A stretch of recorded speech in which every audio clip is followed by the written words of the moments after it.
Australian regulator signals broader digital asset oversight ahead of new licensing regime.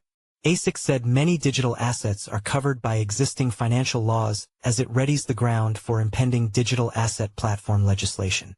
Australia's markets regulator is sharpening its approach to digital assets, expanding how financial laws apply to tokens, custody, and stablecoins as it prepares to introduce a new licensing regime.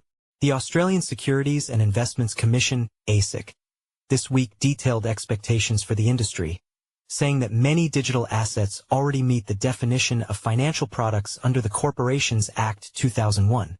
The updated interpretation appears in ASIC's proposed revision to Information Sheet 225, which broadens its scope from crypto assets to digital assets and introduces 13 practical examples explaining when tokens, staking programs, and tokenized products require financial services licenses.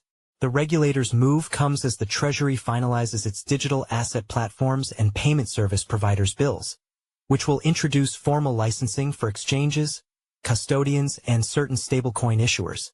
ASIC's latest guidance effectively prepares the ground for those laws by emphasizing that most crypto-related activity is already captured under the current framework.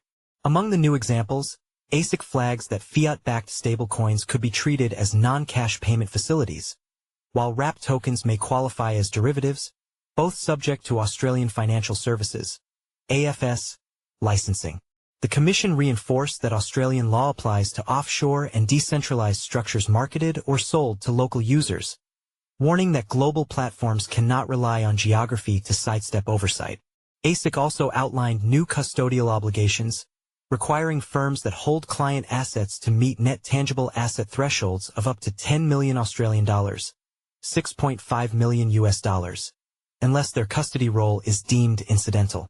While ASIC is offering a transitional no-action period for companies applying for the appropriate licenses once the guidance is finalized, it made clear that enforcement expectations are rising.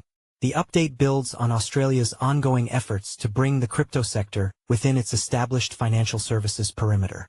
As the Treasury's legislative proposals near introduction, ASIC's stance signals that the country's regulators are moving in lockstep to formalize digital asset compliance.